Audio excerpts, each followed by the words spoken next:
যত দূর যাইতেছি তত দূরই টাকা। 500 টাকার নোট, 1000 টাকার note. Barishal Nathullabad bus terminal এলাকা চলছিল রোজকার গতিতে। রিকশার ঘণ্টি, গাড়ির হর্ন, দোকানের চা পানের করচা সবকিছু যেন শহরের ব্যস্ত দিনের পূর্বাভাস দিচ্ছিল। কিন্তু হঠাৎ নেমে এলো অচেনা এক ঝড়। এ ঝড় বৃষ্টি বা ধুলোয় ভরা নয়, এ ঝড় ছিল টাকায় ভরা। হঠাৎ করেই বাতাসে ভাসতে শুরু করলো শত শত হাজার হাজার ছেঁড়া টাকা। নীল, সবুজ, লাল, 100, 500, এমনকি 1000 টাকার টুকরো। কারো চোখে বিস্ময়, কারো মুখে হাসি, আবার কারো হাতে কুড়িয়ে নেওয়া টাকার টুকরো। কয়েকজন শিশু খেলনা ভেবে কুড়াচ্ছে, আবার কেউ পলিথিনে ভরে নিচ্ছে যতটা সম্ভব। কেউ বলছে, ভাই, রেইন অফ মানি, এটা সিনেমায় দেখেছি, এখন লাইভে ঘটছে। টাকাটা তো অক্ষয় করিয়া সিটিয়ে ফালাইয়া দেওয়া উচিত হয় না। এক যুবক নিজের ব্যাগ খুলে টাকাগুলো ভরতে ব্যস্ত। পাশের কেউ একজন বলে উঠছে, ফ্যাসিস্ট হাসিনা আর তাদের চামচারা ভয়ে টাকা কেটে রাস্তায় ফেলে গেছে। টাকাগুলো না এমন বেলে পুষেছে, চলবেও না, চালাইতে পারবে না। তার মানে সে এমনই একটা লোক, চায় না যে দেশের শত্রু। এক নাম্বার হচ্ছে দেশের শত্রু, আর দ্বিতীয়ত হচ্ছে সে দেশেরই নেই।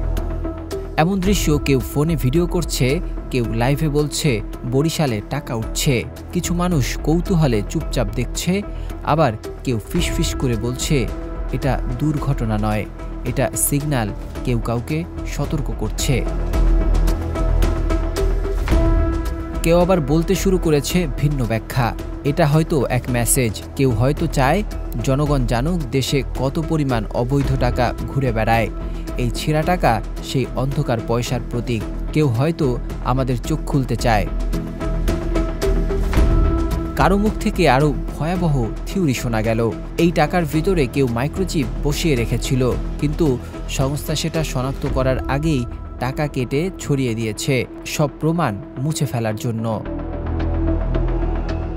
এই টাকার ঝড় নিয়ে জল্পনা কল্পনা যতই বাড়ে, শোরগোল ততই বাড়ে, কিন্তু আসল প্রশ্নটা থেকেই যায়, এত টাকা কোত্থেকে এলো বরিশালের রাস্তায়?